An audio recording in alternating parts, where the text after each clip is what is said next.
they built an empire from the ruins of tragedy, turning raw grief into beats that still echo in clubs worldwide. Peter Hook's rumbling bass lines defined a sound that bridged punk's fury and dance floor bliss.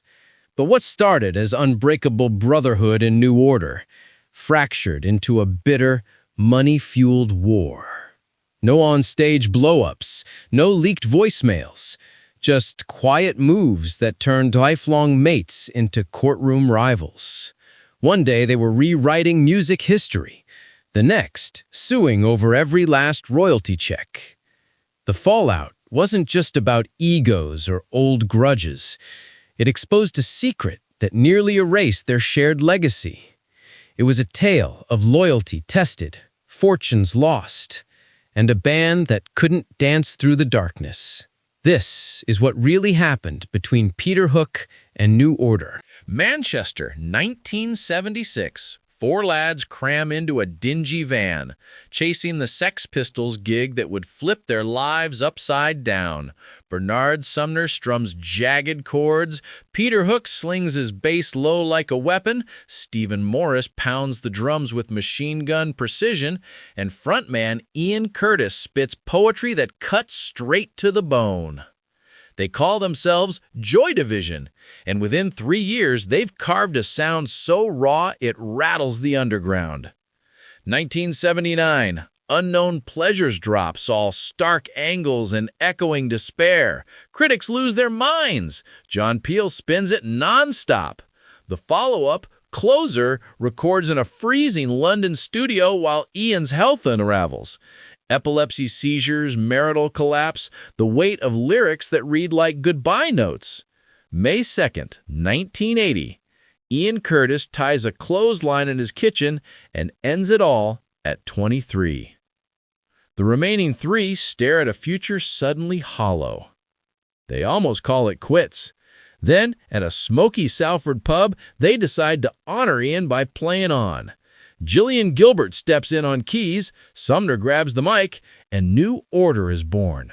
Their first single, Ceremony, is pure Ian, his final lyrics over a melody that feels like sunrise after the darkest night. It rockets to #1 on the UK indie charts. Hook's bass, high and melodic, becomes the heartbeat everyone recognizes. Radio stations can't pronounce the band name, but they play it anyway. 1981, Movement album channels the grief into something urgent. Live shows sell out faster than promoters can print tickets. Hook's onstage swagger, beer in one hand, bass in the other, turns him into the poster boy for post-punk cool. By 1983, Blue Monday lands like a thunderclap. 7 minutes of sequencers, drum machines, and that iconic bass line. It sells 2 million copies on 12-inch vinyl alone, still the best-selling maxi single ever. The Haçienda opens in 1982, their own nightclub utopia. Acid House crashes in by 88, the place becomes ground zero for the Manchester explosion. New Order headlines raves while their records climb the pop charts. Bizarre Love Triangle, True Faith, Regret, each one a stadium-sized anthem wrapped in synth shearer. Hook's bass lines are so distinctive that guitarists start copying them. The money rolls in, the parties never stop, and the 4 of them, plus Gillian, look untouchable. But those early highs masked cracks that would soon widen. By 1988, the Haçienda is hemorrhaging cash faster than the bar can pour pints. Every weekend, thousands flood in for ecstasy-fueled all-nighters, but the cover charge barely covers the light bill. The club loses over £1 million in its first decade, and the band foots the bill because, well, it's their baby. Hook jokes in interviews that they're the only group in history to make millions on records and lose it all on a dance floor. Meanwhile, the studio sessions turn into marathons of excess, cocaine lines on mixing desks, champagne breakfasts at 4 in the morning, and arguments that last until sunrise. Hook's bass stays front and center on technique, recorded in Ibiza where the island's party pulse bleeds into every track. The album drops in '89 and goes straight to #1, but the cracks are showing. Sumner starts whispering about wanting to write songs without Hook's rumbling low end dominating the mix. 1991, Sumner teams up with Johnny Marr of the Smiths for Electronic. Their debut single, Getting Away With It, climbs the charts, and Hook hears it on the radio before anyone mentions it to him. He calls it a side project. Sumner calls it Breathing Room. The press smells blood. Hook tells Enemy he feels like the odd man out, that New Order is becoming Sumner's backing band. The quote runs on the cover. No one retracts it. The Haçienda trademark becomes another sore spot. Hook quietly registers it in 2001, starts selling compilation CDs with the club's logo. Sumner finds out through a fan site and hits the roof. He accuses Hook of cashing in on shared history without asking. Hook fires back that the club was bleeding them dry and someone had to monetize the name. The band goes on hiatus again, this time for 5 years. By the mid-90s, New Order is a part-time gig. Hook dives into DJ booths spinning house and techno to packed warehouses. Critics love it. Sumner hates it. He tells Q magazine that Hook sets are just press and play, that the bass player is abandoning the craft that made them famous. Hook responds by booking bigger venues and printing t-shirts that read, "Press, play, this." The jokes stop being funny. By the 90s, one move lit the fuse no one saw coming. Then, in 2006, Hook sits down for a casual chat with a local radio host. The question is innocent. Any plans for another New Order tour? Hook laughs, says the last gig they played felt like the final curtain, calls it the last concert ever. He thinks it's just banter. The clip hits the internet by morning. Sumner and Morris read the quote over coffee and feel the floor drop out. No heads up, no band meeting, no text. Hook later claims he was venting about creative gridlock, that the words got twisted. The damage is done. In May 2007, the official New Order website posts a statement. Peter Hook has left the band. No phone call follows. Hook learns he's out the same way fans do, scrolling on his laptop. He storms into the press, calls it a coup, says Sumner and Morris froze him out of decisions, that they'd been plotting a baseless future for years. Hook forms Peter Hook in the Light that same year, books small clubs, and starts playing full Joy Division and New Order sets. Fans pack the venues, singing every word. Ticket stubs sell out in minutes. The band's camp sends cease and desist letters. Stop using our songs, our logos, our history. Hook ignores them. He tells The Guardian the catalog belongs to everyone who lived it, that Sumner can't erase 30 years with a lawyer's pen. The Light's first album, a live recording of Unknown Pleasures, charts higher than New Order's last studio effort. Message received. The split turns nuclear. By 2010, Hook is headlining festivals with a revolving cast of younger players. He auctions Ian Curtis's old Vox amp for charity, donates every penny to epilepsy research. Sumner calls it a publicity stunt. Hook calls it closure. The war moves from stages to spreadsheets. Reform without him? That sparked a war over every penny. 2011. The remaining members quietly reform for a pair of charity shows in Manchester. No press release, no fanfare, just a Facebook post announcing New Order live with a new face on bass, Tom Chapman, a session player from Liverpool. The gigs raise $500,000 for a children's hospital. Fans cheer, Hook watches the live stream from his kitchen and feels the knife twist. Behind the scenes, paperwork is already moving. Sumner, Morris, and Gilbert register New Order Limited, a shiny new company that funnels every future royalty stream. Hook's name is nowhere on the documents. He gets a quarterly statement showing his cut slashed to 1.25%. He does the math. Over the previous decade, that should have been closer to 12.5. 2.3 million pounds. Gone. September 2015, Hook files a lawsuit in London's High Court. The claim is brutal. Breach of partnership, unpaid royalties, misuse of the band's intellectual property. He demands full accounting of every penny earned since the split, plus damages for being locked out of the catalog he helped create. The press eats it up. "New order in million-pound legal war," screams the Daily Mail. The countersuit lands 2 weeks later. New Order Limited accuses Hook of trademark infringement. T-shirts, posters, even a Peter Hook in the Light beer cozy with the Haçienda logo. They want every sale traced and every profit seized. Court filings read like a divorce from hell. Hook's legal team digs up old contracts from 1981. New Order's lawyers wave the 2011 incorporation papers like a shield. The trial lasts 2 years. Witnesses include former managers, accountants, even the Hacienda's old bouncers. Hook testifies for 3 days, voice cracking when he reads Ian Curtis's handwriting on a royalty split from 1980. Sumner stares straight ahead, arms crossed.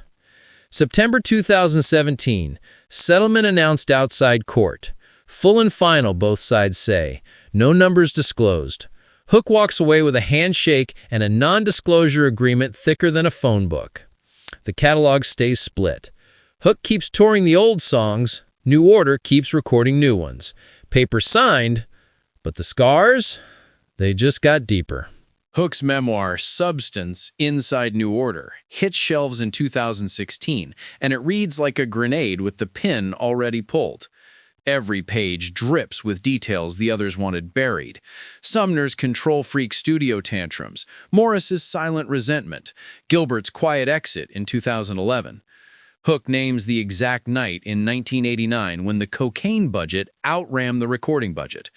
The book debuts at number 2 on the Sunday Times bestseller list. New Order's response is a single line on their website. "We wish Peter well with his book." Translation: do not engage. Fans pick sides anyway. Reddit threads explode. Some call Hook a truth teller, others a cash grab hypocrite. Hook leans in. He starts a podcast, Transmissions, where he plays unreleased Joy Division demos and tells stories the others refuse to touch.